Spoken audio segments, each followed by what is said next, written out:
반갑습니다. 순녀님은 오래간만에 반갑습니다. Very good to be with you all and wonderful to have you, David and Anne and Laurel and Paul and Luann from overseas. Very good to be with you.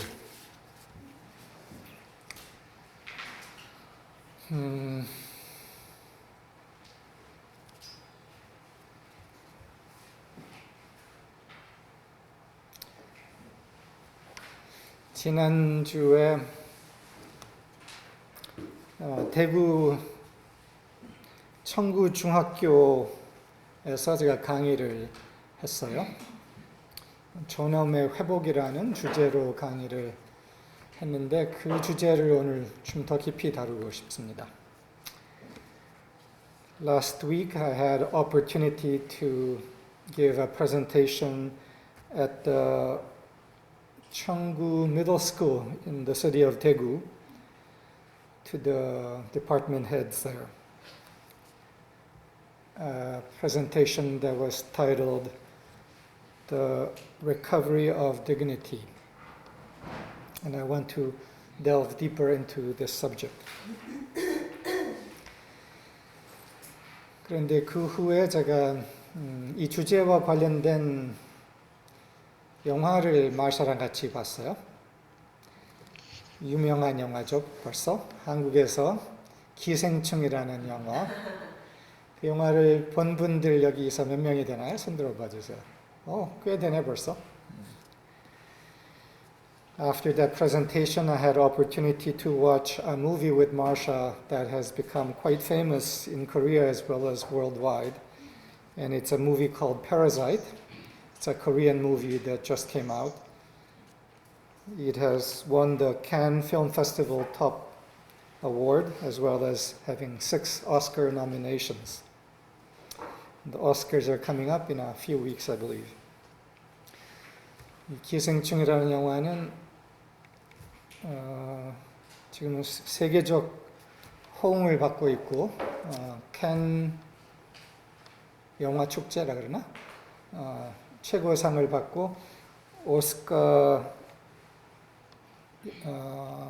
오스카상 지명 6개를 받았어요. 그리고 오스카가 아마 몇 주 안에 있을 거로 아는데 근데 이게 왜 이렇게 인기일까? 그리고 지금 알고 보니까 세계적으로 인디 영화로서는 이 첫 주말에 이렇게 성공한 영화가 없었어요. 그리고 미국에서 2019년에 인디 영화로, 그러니까 미국 영화 아닌 해외 영화로 제일 성공한 2019년에 제일 성공한 영화예요. 근데 왜 이렇게 인기가 있을까? So the question arises why this film, Korean film, Parasite, has become so popular. And apparently it grossed the most amount of money for a foreign film in 2019. And it's breaking a number of records.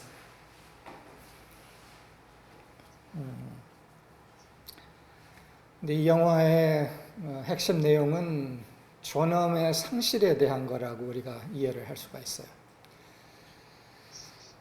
존엄의 상실이 가져온 쓰라린 분노,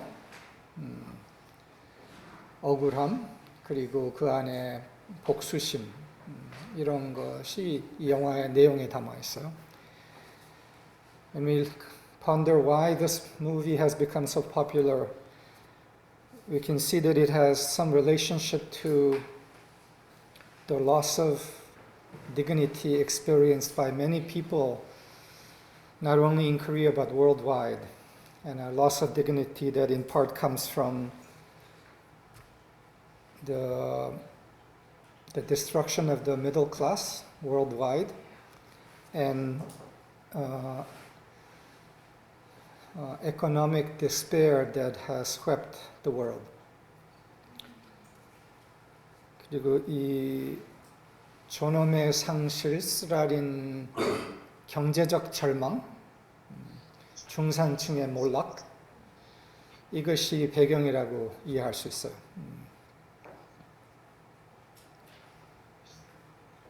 이 영화에 그 내용들이 담아 있는 거예요.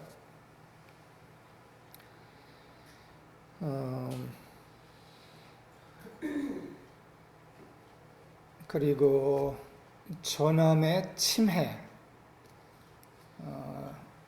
침해가 이 영화의 핵심이라고 볼 수가 있어요. 존엄의 침해를 통해서 올라오는 분노. A key part of this movie is about the violation of dignity and the rage that emerges from that violation. 지금 미국에서는 트럼프 대통령의 상승, 그리고 유럽에서는 노란 조끼 운동, 이런 것의 배경에는 경제적 절망이 뿌리에 있는 거예요. Worldwide, the situation of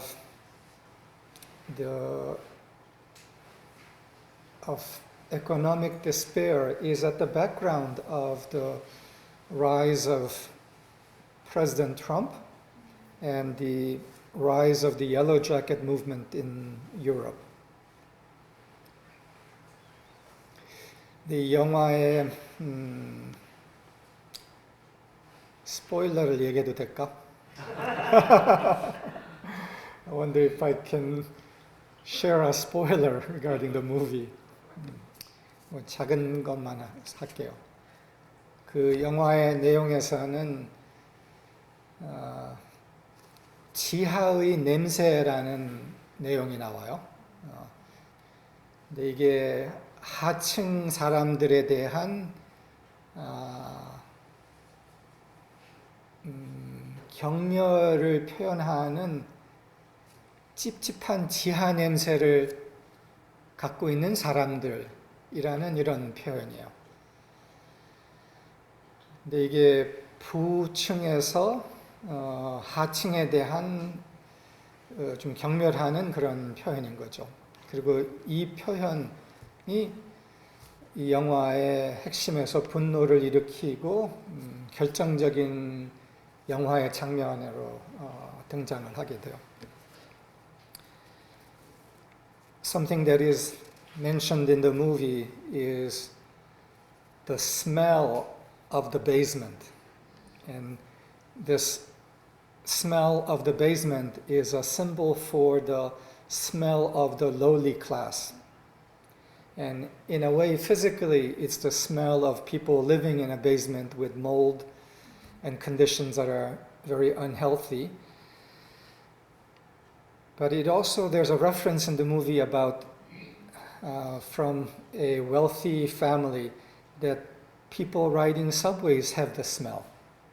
So the reference then suddenly expands to most of the Korean society in this case. 그래서 지하의 냄새는 하층 사람들에 대한 경멸로서 처음엔 표현되지만 나중에는 지하철 타는 사람들에게도 이 냄새가 난다라는 한마디에 거의 모든 사람들을 다 포함하는 경멸의 표현이 되어버리는 거죠.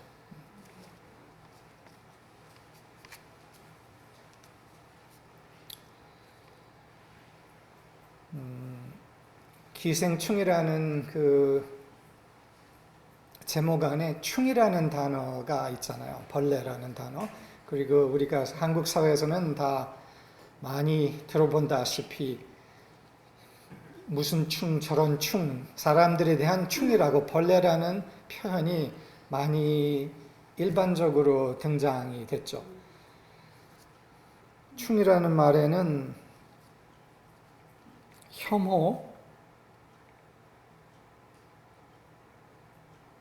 혐오의 표현, 벌레 같음이라는 표현인데 존엄을 상처받은 사람들이 그 혐오의 분노 안에서 그거를 투사해서 모두가 벌레 같다, 다른 사람들이 벌레 같다라는 이런 이제 표현들이 나온 것이라고 우리가 이해를 할 수가 있죠.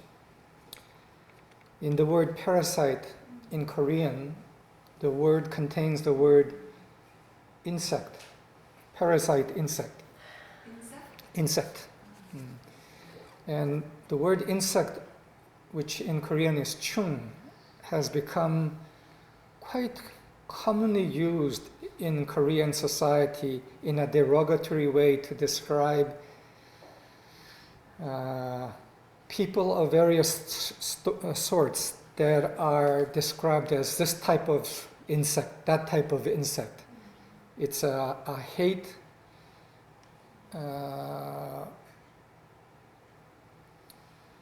expression that has become popularly used in the last, maybe particularly decade in Korea. And we can understand that the usage of such hate words and seeing people as insects or less than insects has come about through the pain of the loss of dignity in people and the rage at the loss of dignity and the experience of contempt, which then becomes projected onto other people. 그리고 이 경제적 배경에 대해서는 지난 50년간 세계의 부의 불평등은 극대화됐어요. And regarding the economic despair in the world, I want to give just a couple of statistics. In the last 30 to 50 years, the inequality of wealth in the world has increased dramatically. And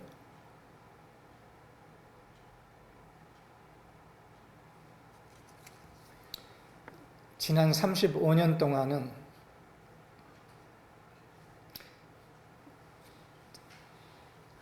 이것은 미국에 관한 statistics, 그 뭐지? 통계, 미국에 관한 통계지만 아마 세계적으로도 비교할 수 있을 거야. 하 40%, 그 population이 뭐지? 인구의 40%, 밑에 40%는 경제적으로 하락을 했어요. 35년을 거쳐서. 그리고 35년 전에는 재산이 없었다면 지금은 빚이 더 많아진 거예요. 그런데 이 인구의 상 1%는 부가 3배 늘었어요. 거꾸로. I want to give two statistics regarding this. One is that in the past 35 years in America, but this probably correlates somewhat everywhere, the lower 40% of the population has had their financial assets not increase but diminish. And whereas 35 years ago, they had very little asset. Now they have increased debt. And opposite to that, the top 1% has seen an increase in their wealth 3 times compared to 35 years ago. 그런데 이 부의 상승, 3배의 상승이라는 것은 어떤 정도냐 하면은 지금 현재는 그 인구의 상 5%는 인구 전체의 부의 66%를 소유를 하고 있어요. 어마어마한 거죠. 5%가 66%를 소유를 하고 있다. And while the increase of the wealth of the wealthy by 3 times in the 35 years is one figure, what that amounts to is that the top 5% of the population owns 66% of the wealth of the whole population.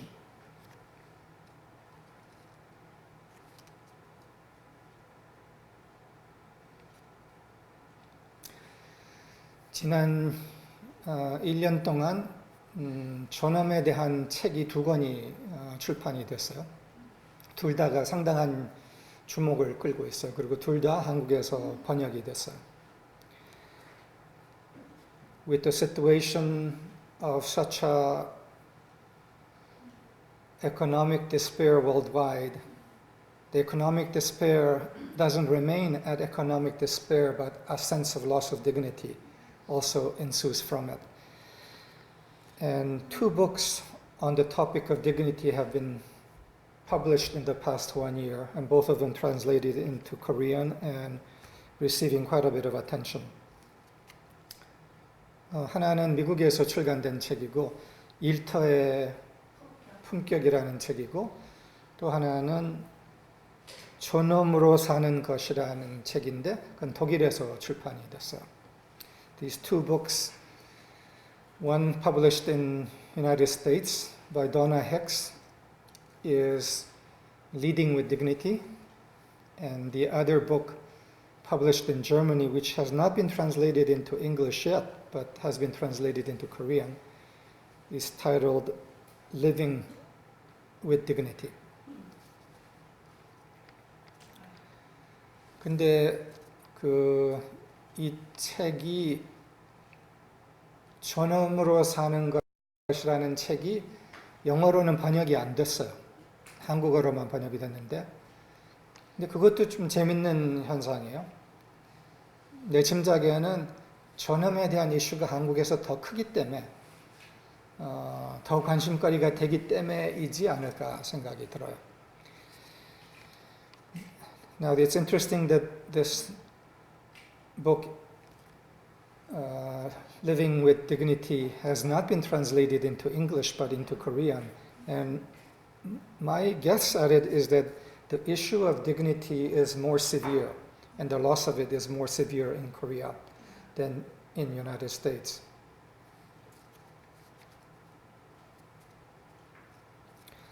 우선 이 책에 대해서 잠깐 이야기를 하고 싶어요.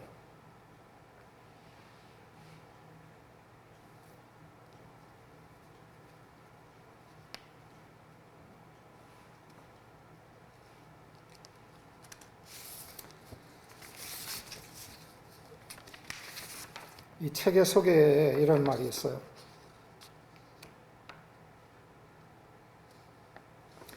당신의 죽음이 존엄하길 원한다면 먼저 삶이 존엄해야 하지 않느냐. In the introduction to this book, there's a statement that is made. If you want your death to be of dignity, must you not first live a life in dignity? 그리고 아주 큰 수백 명이 되는 강의장에서 이러한 질문을 이 책의 저자는 겔라트 휘터라는 뇌과학자예요. 교수고. 그리고 겔라트 휘터가 그 몇백 명 강의장 안에서 거기 있는 CEO들에게 이 질문을 던져요.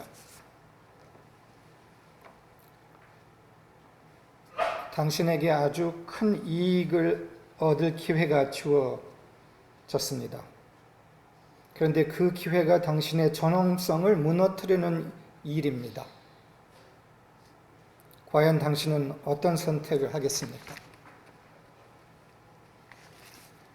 이익을 선택할 것이냐, 아니면은 존엄성을 선택할 것이냐라는 질문이에요. 둘 중에 하나만을 선택할 수 있다면 무엇을 선택할 거냐. 그러니까 CEO들이 충격에 빠졌대요.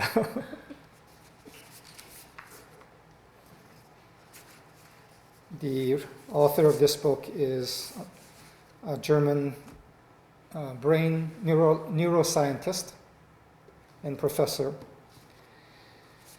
Gerald Witter, or Gerald Witter, and in a large lecture of several hundred people, he asked the CEOs that were present in that lecture, if you had to choose between profit and your dignity, and you could only choose one or the other, which would you choose? And apparently the CEOs were sent into a state of shock.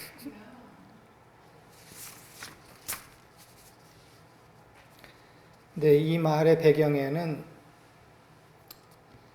이 극대화를 추구해온 경제 문화, 관습에 대한 질문이었어요. 무엇보다 먼저 이 극대화를 추구하는 경제 구조, 그리고 회사들의 지향성, 존엄을 무시하고 이익을 극대화하는 것에 대한 것이었죠. In the background of this question is the practice of putting profit above all else by corporations and by the financial system at large, and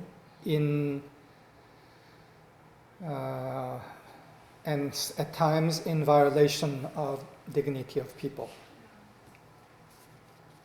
그래서 이 책에서 잃어버린 존엄을 생각하다라는 것이 이 책의 첫 장이에요. The first chapter of this book is titled Thinking about Lost Dignity.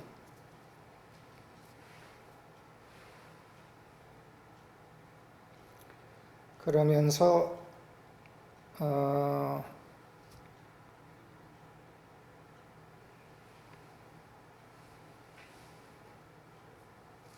우리의 인간다운 존엄은 본능에 새겨져 있다라는 말을 해요. 뇌과학자로서. And he speaks about how dignity and true humanity is imprinted in our instinct.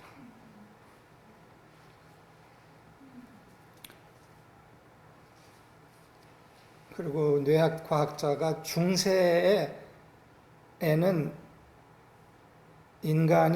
신을 닮은 인간에 대해서 주목을 했었다라고 얘기를 해요.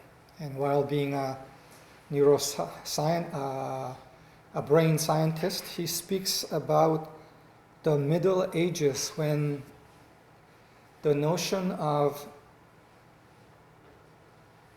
man made in the image and likeness of God was a central cultural awareness.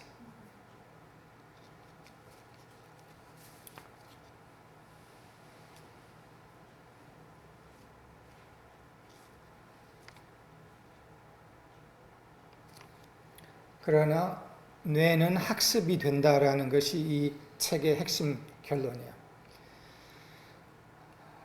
존엄에서 시작했지만 비존엄으로 학습될 수도 있고 비존엄에서 다시 존엄으로 학습되고 본성을 되찾을 수 있다라는 말을 하는 거야.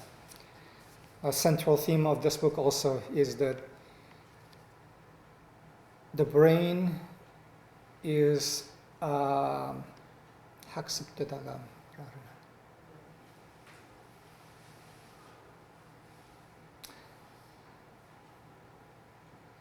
the brain is a learning brain, meaning that though in its instinct dignity is present, the loss and lack of dignity can be learned, but also the reversal of that can be learned also. And that is a central point of the book.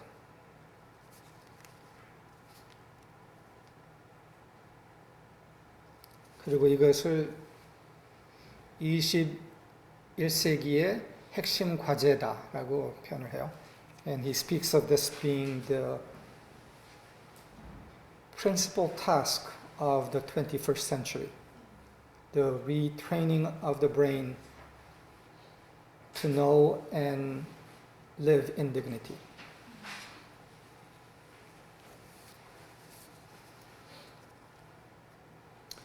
그리고 우리가 우리의 각자의 경험을 돌아본다면은 우리 삶에서 어떻게 존엄의 상실이 일어났는가도 되돌아보면서 볼 수가 있죠. And for all of us at a personal level, we can look back in our own lives and recognize the ways in which dignity or the experience of loss of dignity happened in our lives, largely through experiences of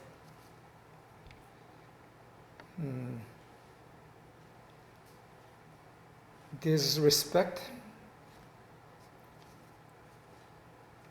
and trauma of disrespect that occurred in our lives, quite commonly in our early years to begin with. 그리고 비존중, 비보호, 경멸 같은 경험을 통해서 존엄의 상실을 우리가 경험한 것을 우리가 훑어볼 수 있죠. 그리고 그것이 흔히는 어렸을 때 시작한 것들이고, 그리고 우리가 스스로를 돌아볼 때는 그것에 대한 슬픔이 과거에 있었던 것도 인지할 수 있고, 존엄의 상실에 대한 슬픔. And when we look back to the experiences of loss of dignity in our personal experience, we can remember also the sadness that was attached to the sense of loss of dignity. 사암예술학교 우리가 함께 하고 있는 이 프로젝트는 본래의 존엄을 다시 회복하고 세우고 제일 깊은 존엄 안에서 살아가는 것을 해나가고 있죠. What we are doing in the Art of Living School and in our project is the fundamental recovery of dignity in each of us personally, in us collectively, and in the world at large. 그리고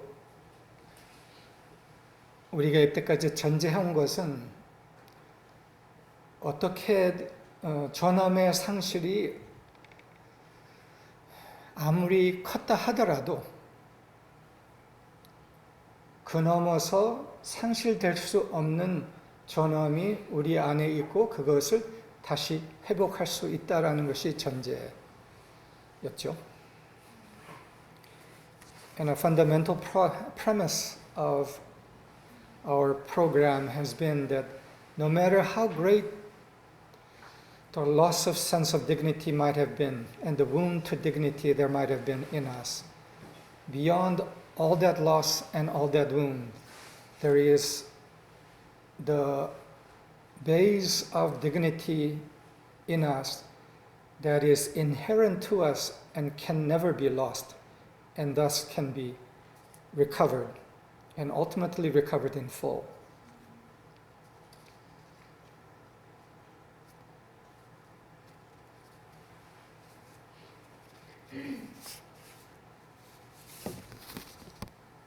존엄은 무엇인가? 정의에 대해서 잠깐 얘기를 하고 싶어요. What is dignity? I want to speak to the meaning of dignity for a moment. 사전에는 범할 수 없는 존재감, 성질 이렇게 표현을 해요. 범할 수 없는 존재감, 성질, 그리고 단어 몇 가지를 더 쓰는데 품위, 순고, 근데 신성이라는 단어도 나와요. In the dictionary, at least in Korean, the word dignity is defined as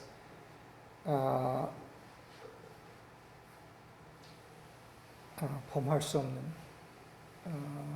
범할 수 없다는 an inviolable sense of being, nobility, but also the word sacredness or divinity was used also. 근데 우리가 정의하기 위해서는 간단하게 이렇게 정의를 하고 싶어요. 존엄은 고유의 가치 있음, 본질적 귀함이다. 그래서 본질적 귀함. 이거 하나로 정의를 하면 돼요. 존엄은 본질적 귀함이다. 근데 이 본질적 귀함에 대해서 4차원의 존엄을 제가 대부에서 강의를 할 때 언급을 했는데 그거를 이야기하고 싶어요. But I want to define dignity in this way. It's fundamental worth or inherent worth. But I want to speak about 4 levels of such inherent or fundamental worth. And these 4 levels are, this is a further defining of dignity that are not present in other books. 우선 제일 기초 존엄은 생존 권리에 대한 존엄이다. The most fundamental dignity, definition of dignity is the right to live. 그래서 생존 권리를 존엄으로 제일 기본으로서 까는 것이고, 그리고 그 다음에는 가치 있음. 그래서 첫째는 인간은 생존 권리가 있다. 둘째는 인간은 기본 가치가 있다. The second level of dignity is that not only, did I mention the first? Right to live. That human beings have inherent value. But ultimately, this is also basic. The first 2 levels are basic dignity. But there's deeper dignity than these first 2 levels that I want to speak about. So 이 두 단계, 생존 권리와 가치 있음, 기본 가치 있음은 기본 차원의 존엄인데, 근데 대부분은 여기서 넘어가지를 못해요. 대부분 사회에서는. While these first 2 levels, the right to live and basic value, is central to the definition of dignity. Many societies are unable to go beyond this basic awareness of dignity. 근데 그 이유는 뭐냐 하면은 생존의 트라우마가 많은 사회 안에서는 이 2 단계를 넘기가 어렵다는 거예요. 그리고 생존의 위협, 생존의 트라우마가 많이 남아있는 사회일수록 이거를 넘기가 어렵다는 거예요. 그러나 그런 트라우마 위협 때문에만이지 그런 위협이 없어지고 존엄에 대한 더 깊은 경험이 생기게 되면은 그 다음 2 단계가 열린다는 거예요. the reason why many societies are unable to go beyond the basic level of awareness of dignity as a right to live and a basic sense of value is because many societies are still in the trauma of survival. And the more the trauma is present in a society, the more the awareness cannot expand beyond this basic level of awareness of dignity. But there are levels of awareness of dignity beyond these two first levels as trauma recedes and as the experience of dignity deepens. 그 다음에 두 단계는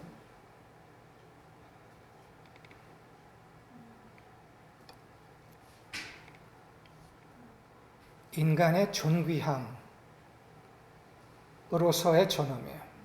인간은 존귀하다. 그냥 같이 있다만 아니라 존귀하다.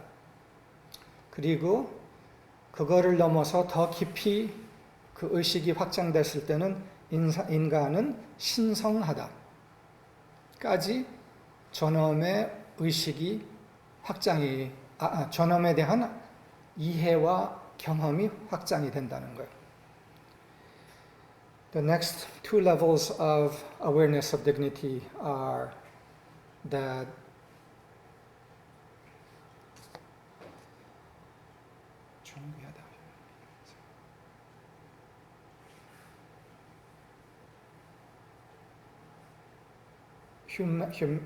human beings are noble and of noble worth.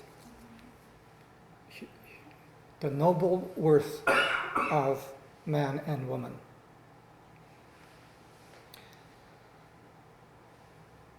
As trauma recedes, the awareness of the noble worth of man and woman begins to come forth. And as that deepens, it deepens to the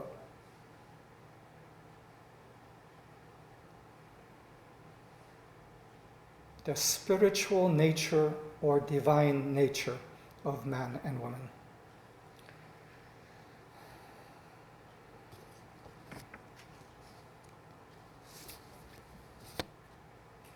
그래서 존엄에 대해서 생각할 때 이 4차원 다가 있는 것을 이해할 필요가 있다. 생존 권리부터 시작은 하지만 그게 절대 끝일 수가 없다는 것, 그리고 우리의 인간의 모든 것이 피어나기 위해서는 존귀함과 신성을 알아차리는 것까지 가는 것이 존엄의 완성이다. So it is important for us to understand that dignity is not merely a matter of the right to survive,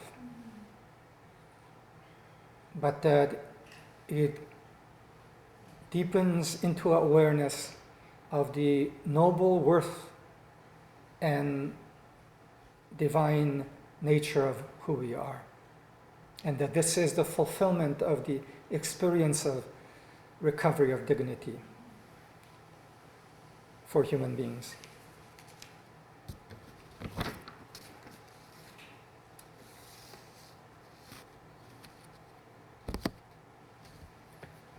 그런데 우리가 알고 있는 사실이 하나 있죠. 그거는 비존엄이 만연하다는 거예요. But there is a fact that we are conscious of, and that is that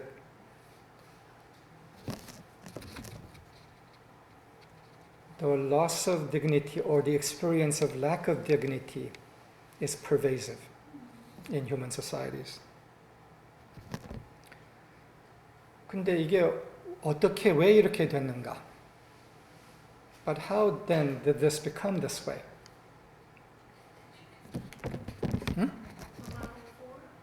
Oh, divinity.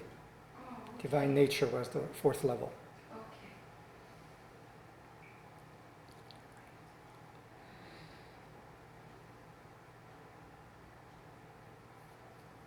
우리가 우리의 생을 돌아보면은 우리의 생은 모성 안에서 시작이 됐어요. 그렇죠? 모성 안에 시작되지 않은 사람 여기 없죠?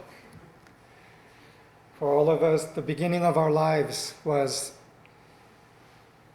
in the womb of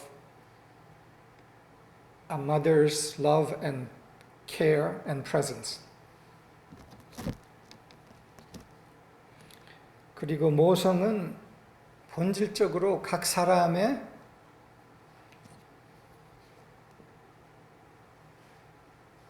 존엄, 가치, 귀함을 선포해요. And fundamentally, a mother's care declares the worth of the child, the dignity of the child.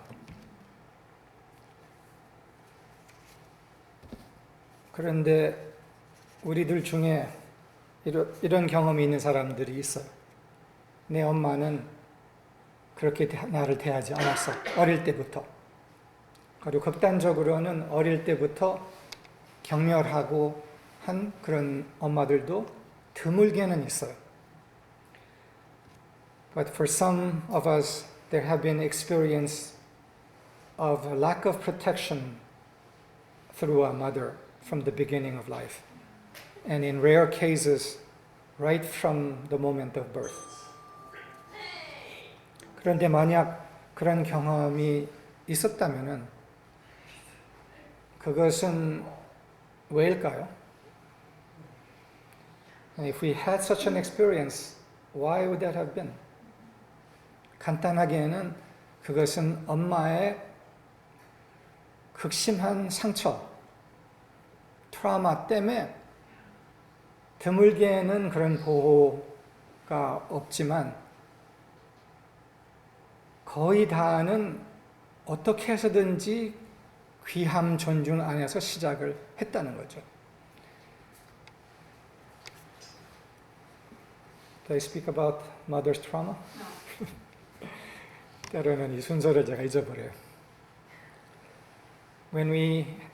When some of us have had the experience of not being protected by a mother, the only reason for that, generally speaking, is a profound wound or trauma in the mother that causes her to reject the child. But it is a rare experience, and had that been common, humanity would not have survived.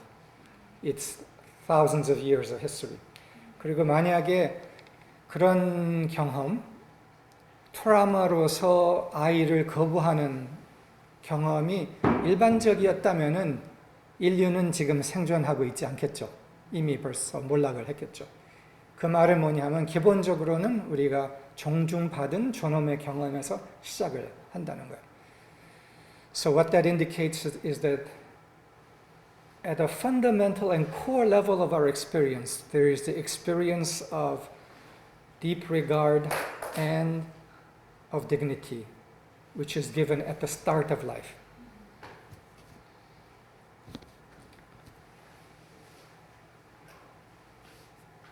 그러나 그 후에 우리가 비존엄으로 학습이 많이 되죠. But after that experience, we often have many experiences that are learnings in 비존엄을 영어로 뭐라 그럴까? Experiences of learning of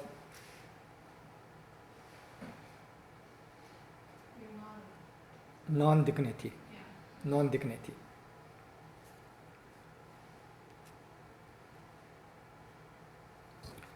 우리가 그 역사가 어떻게 됐는지는 다 알죠. 그냥 과거를 훑어보면은 비존중을 통한 비존엄의 경험들이 우리한테 다 기억에 남아 있죠.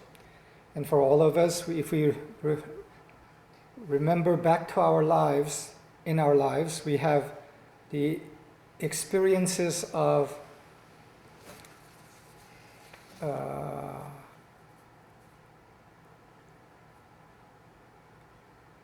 failure of respect or contempt, which brought the experience of non-dignity in us. 그리고 우리 관계 안에서 비존엄이 학습돼요. 원가족 관계 안에서, 현가족 관계 안에서, 일터의 문화에서, 경제 구조 안에서, 이 네 종류 관계 안에서 비존엄이 학습됐었고 지금도 학습되고 있고, and the learning of non-dignity happens in generally four kinds of relationships: family of origin, our current family at times, current relationships, in the culture of the workplace, and in the system of economy. These relationships often teach us non-dignity.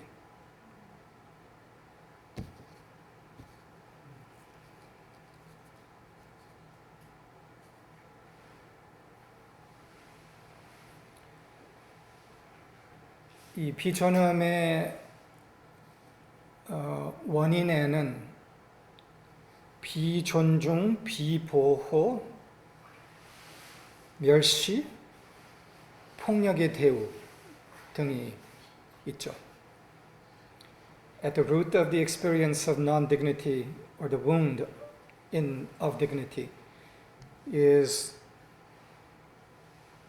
the experience that we have had of lack of protection, disrespect, contempt, and also of violence.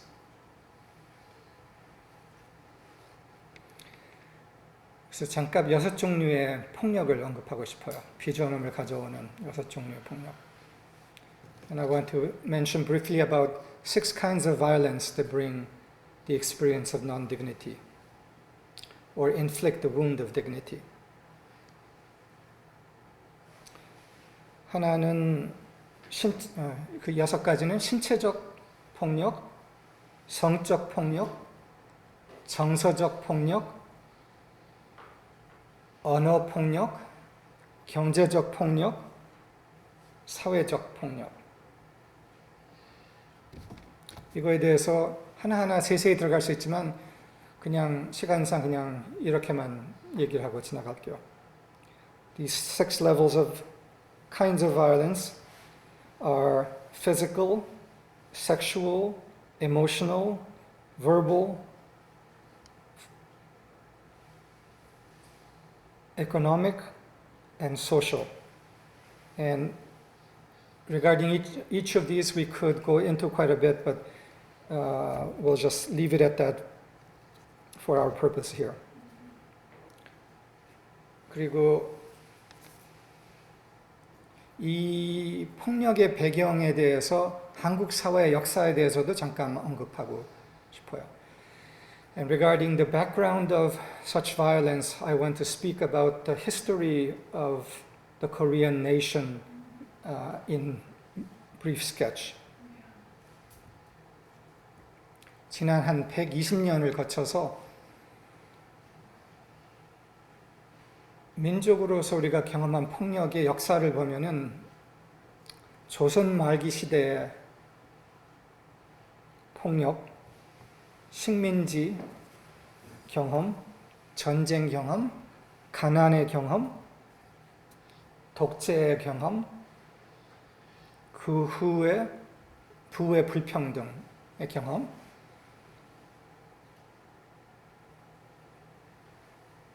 적어도 이 6가지 역사적 요소를 우리가 한꺼번에 훑어볼 수가 있어요.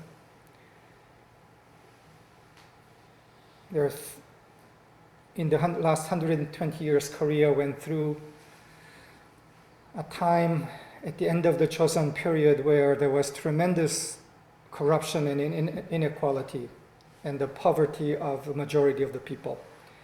And then came the colonization by Japan and the wound of that, then the Korean War, and after that the couple of decades of extreme poverty, and coinciding with that, dictatorship, and then coming into the current period, the large inequality in wealth. And these are sources of what we could describe as many levels of violence.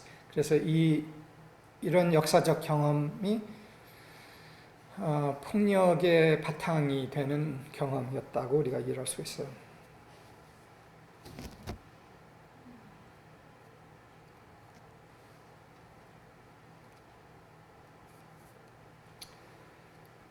이 비전함이 어떻게 우리 안에서 학습되는가 그 과정에 대해서 일곱 과정, 일곱 층을 이야기를 제가 강의에서 몇 번 했어요. 근데 그것을 내가 상세하게 들어가지는 않겠는데 이렇게는 설명을 할게요.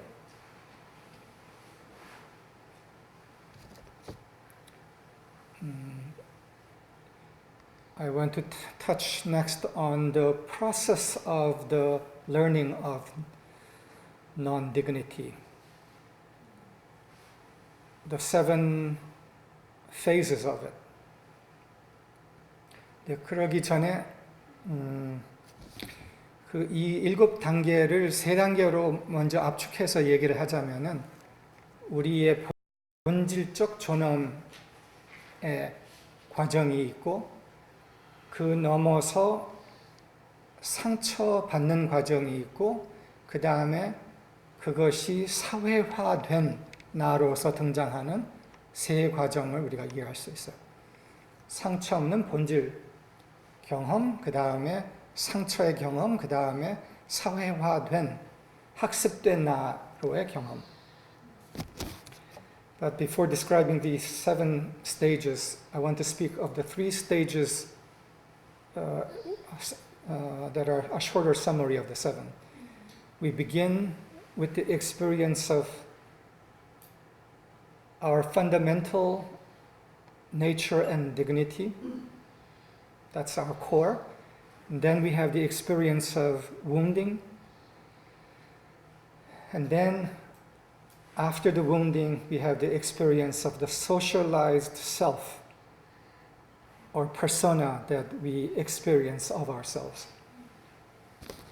이 3단계를 7단계로 푼다면은 본질의 존엄, 상처를 경험하기 시작하는 단계,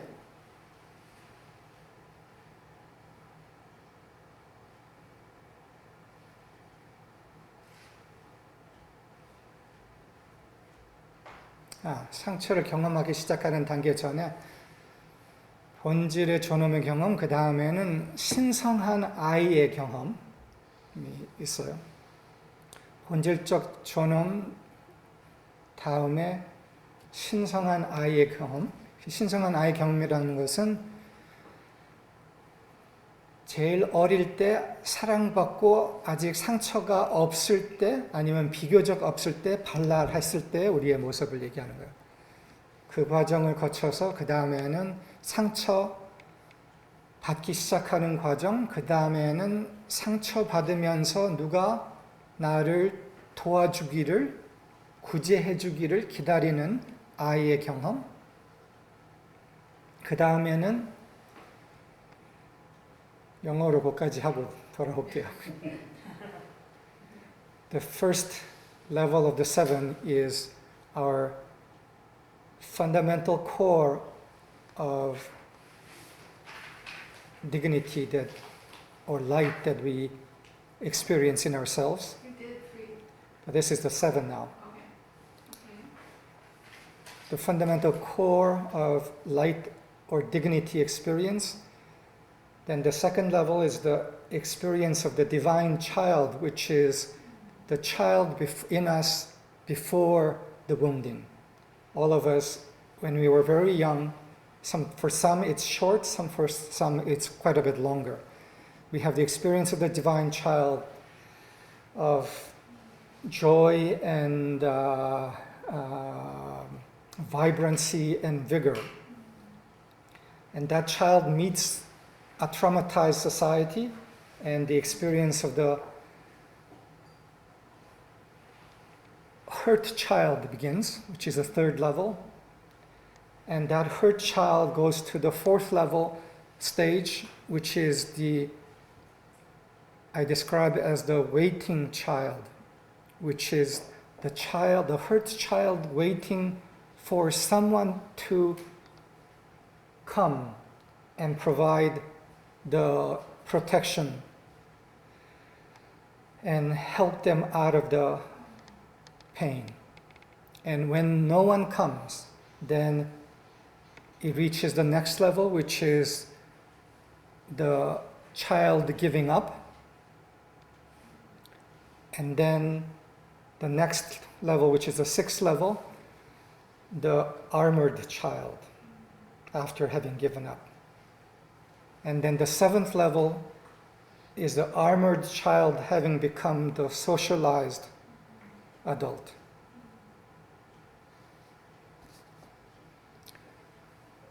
이 네 번째 단계에는 상처받은 아이가, 아파하는 아이가 누가 도와주기를 기다리는 과정이고, 다섯 번째 단계에는 기다리다가 아무도 오지 않기 때문에 포기하는 아이가 되고, 여섯 번째 단계는 포기하고 갑옷을 입은 아이가 되고, 일곱 번째 단계는 갑옷을 입은 아이가 갑옷을 입은 사회화된 성인이 되는 것이 이 일곱 존엄의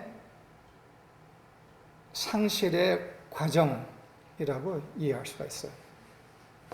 So this can be understood as the seven stages in the process of the loss of dignity.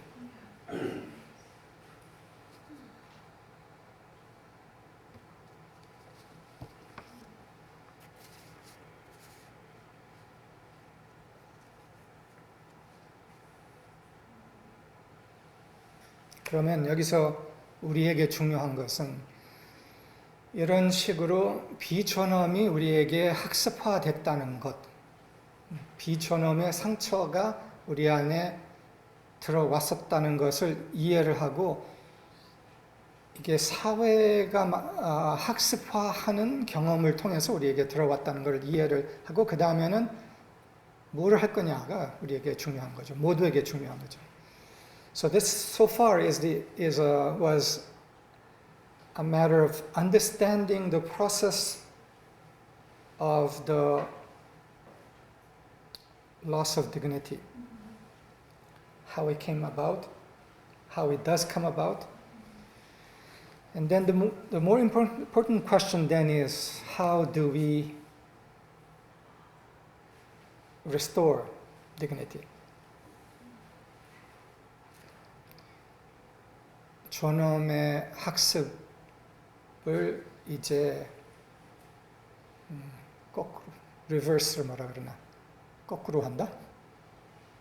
되돌린다? 되돌린다? 존엄의 학습을 되돌린다, 반전시킨다. To reverse the process of the loss of dignity.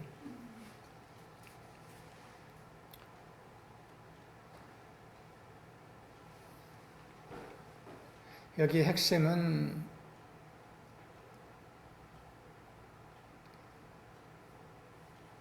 존엄의 상실과 비존엄은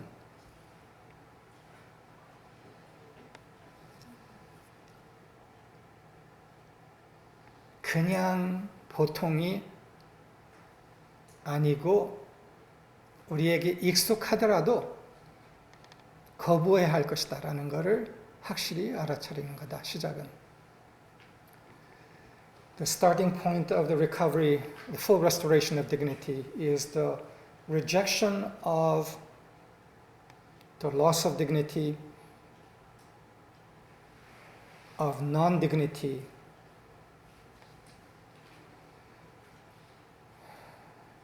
in a fundamental way in ourselves. It's the rejection of it and the not accepting of it as a given. 많은 사람들에게는 그냥 주어진 것이다. 비존엄이 그냥 주어진 것이다. 우리의 몫이다라고 다수는 생각을 해요. 뭐 어떻게 할 수 없는 것이다 라고. 근데 그것을 거부한다는 거죠. 할 수 없는 게 아니라 당연히 할 수 있는 것이며 그 거부를 해야 한다. So to reject non-dignity or the loss of dignity in a fundamental way in us is to reject what has been habituated in us. Habituated to accept as being normal. So we must come to a point of fundamental non-acceptance of the habituated state.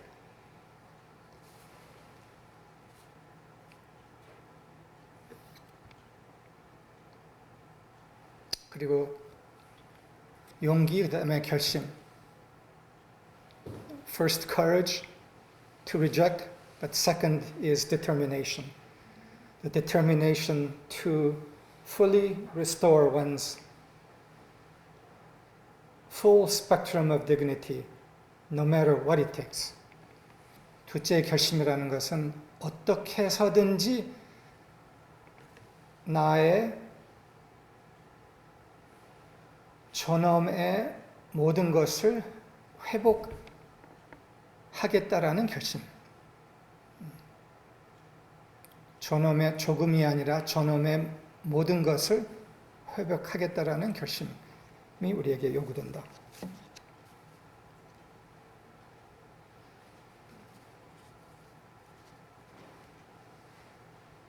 그리고 그 다음에는 존엄대로 산다. 존엄으로 산다. And after that, to live according to dignity and with dignity.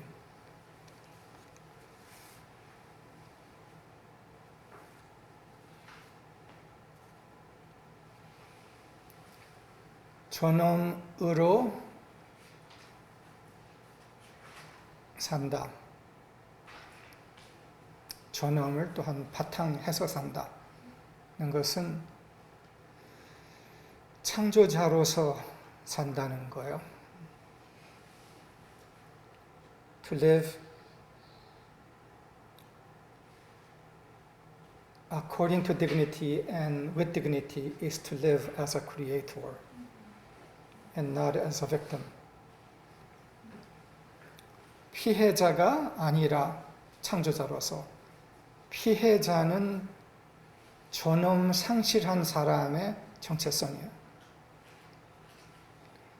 A victim is a person that has lost their dignity. 창조자로 산다는 것은 자기의 존엄 안에서 산다는 거죠. To live as a creator is to live within our dignity. 근데 존엄으로 창조자로 사는 것 중에서 제일 핵심적 유혹 하나는 원망이에요. 사람들에 대한 원망, 사회에 대한 원망, 어떤 것에 대한 원망. 근데 그것이 유혹인 이유는 원망은 당연한 것 같지만 원망의 자리는 피해자의 자리로 가게 하고 원망은 비존엄으로 가게 해요. A seduction as we seek to live according to an indignity is the pull to resent. People for what they did, society for what it did, parents for what they did, God for what God did, resentment of any and all sorts, while seeming justified, brings us to being a victim and brings us out of our dignity. In dignity, we do not choose to resent. We choose to create.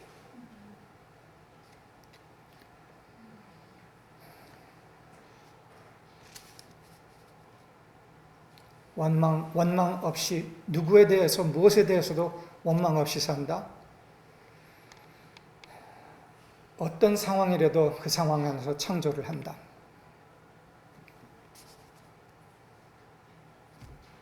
Instead of resenting, we create.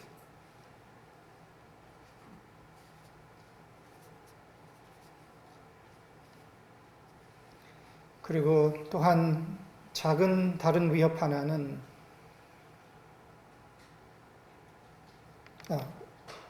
위협이 아니라 유혹.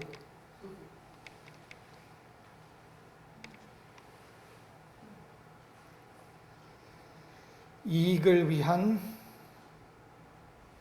존엄성의 이탈이에요. Another small seduction is the departing from dignity for the sake of profit.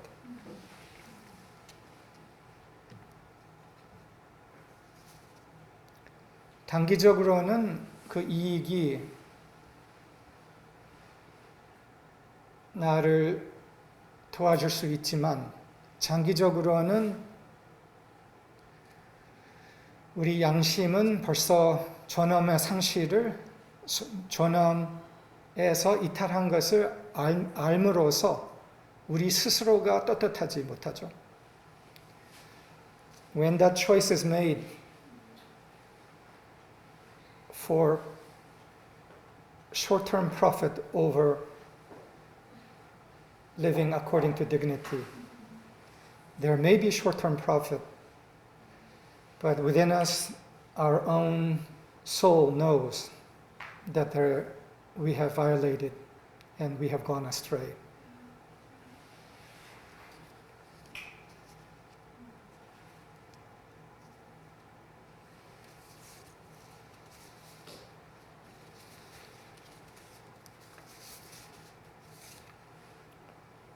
비존엄을 거부한다.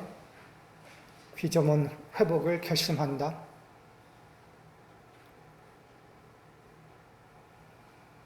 원망을 창조로 바꾼다.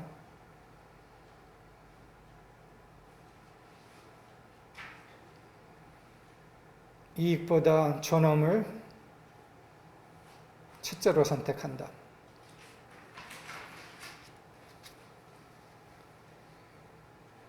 So the four aspects that I've touched on of living according to dignity were courage to reject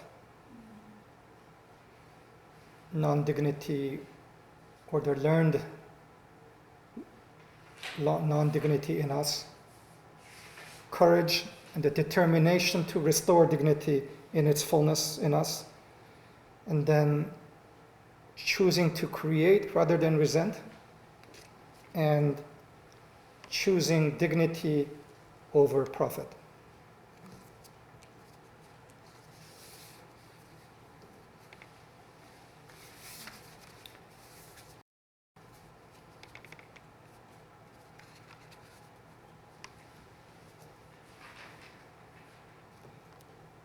기생충이라는 이런 영화가 세계적으로 이런 호응을 받는 시대 안에서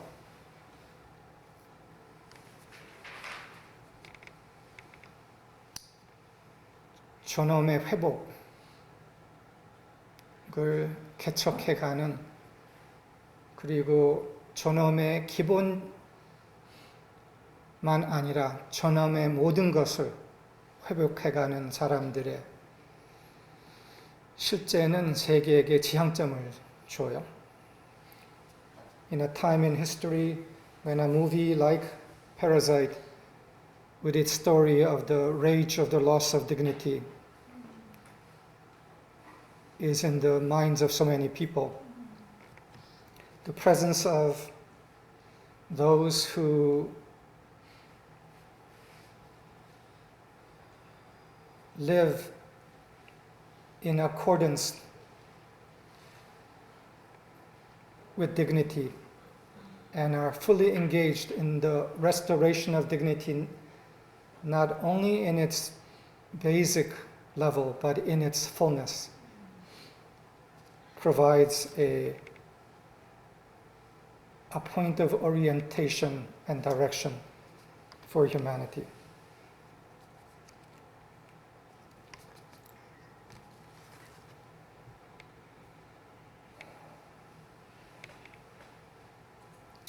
저놈의 모든 것,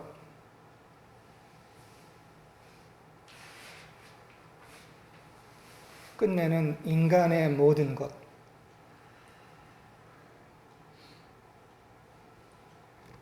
우리 안에서 온전히 회복합시다. 그 길을 우리가 엽시다.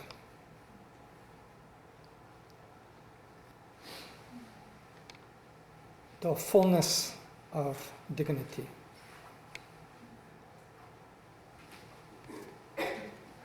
Let us be about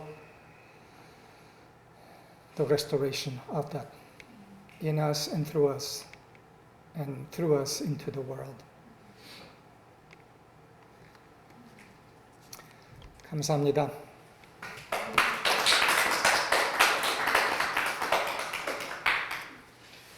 감사합니다. Thank you.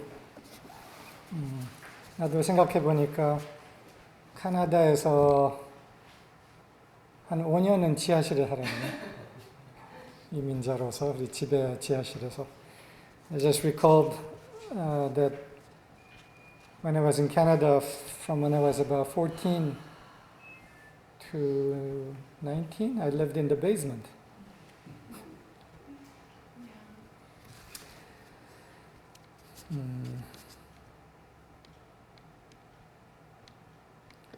존엄을 이해해야 관계의 재앙을 피할 수 있다.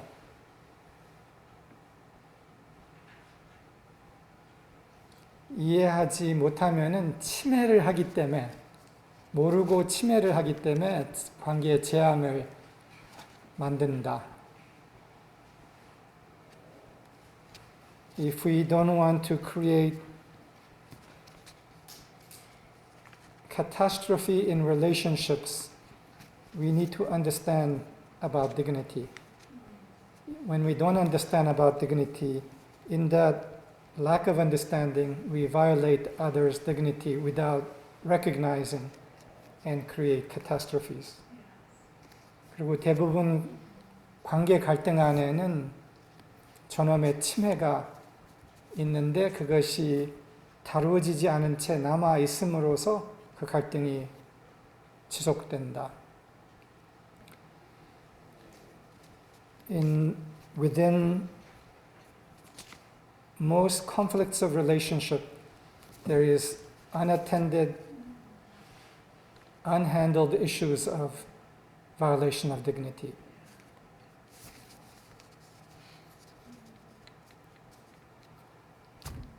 그리고 존엄은 또한 능력과 연관성이 있다.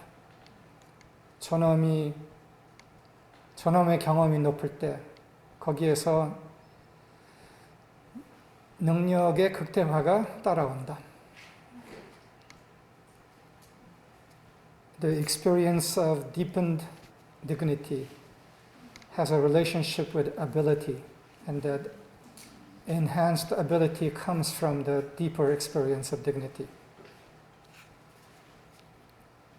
제가 얘기한 이 몇 가지는 일터의 품격이라는 더나 힉스라는 사람의 또한 책에서의 핵심 말들이에요. These things I've said just now are key points that are touched on in Donna Hicks' book on leading with dignity.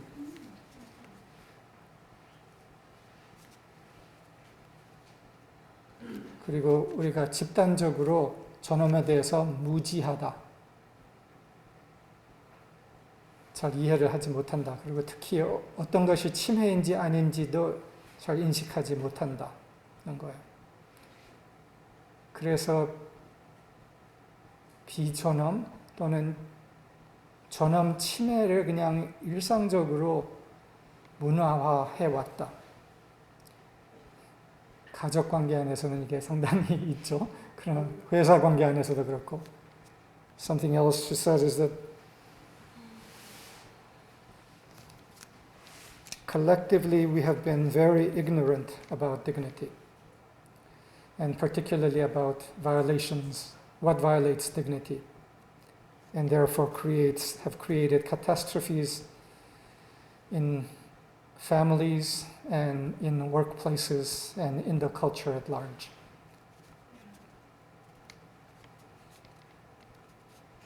그래서 트럼프 대통령이 지금 탄핵 과정에 들어가 있죠. It is the ignorance about dignity and the violation thereof that is at the back of the impeachment of President Trump right now. We could see. 하여간 전염의 모든 것, 일부만 아니라 전염의 모든 것을 회복합시다. The whole of dignity, not just a part of dignity. Let us recover that together. 감사합니다.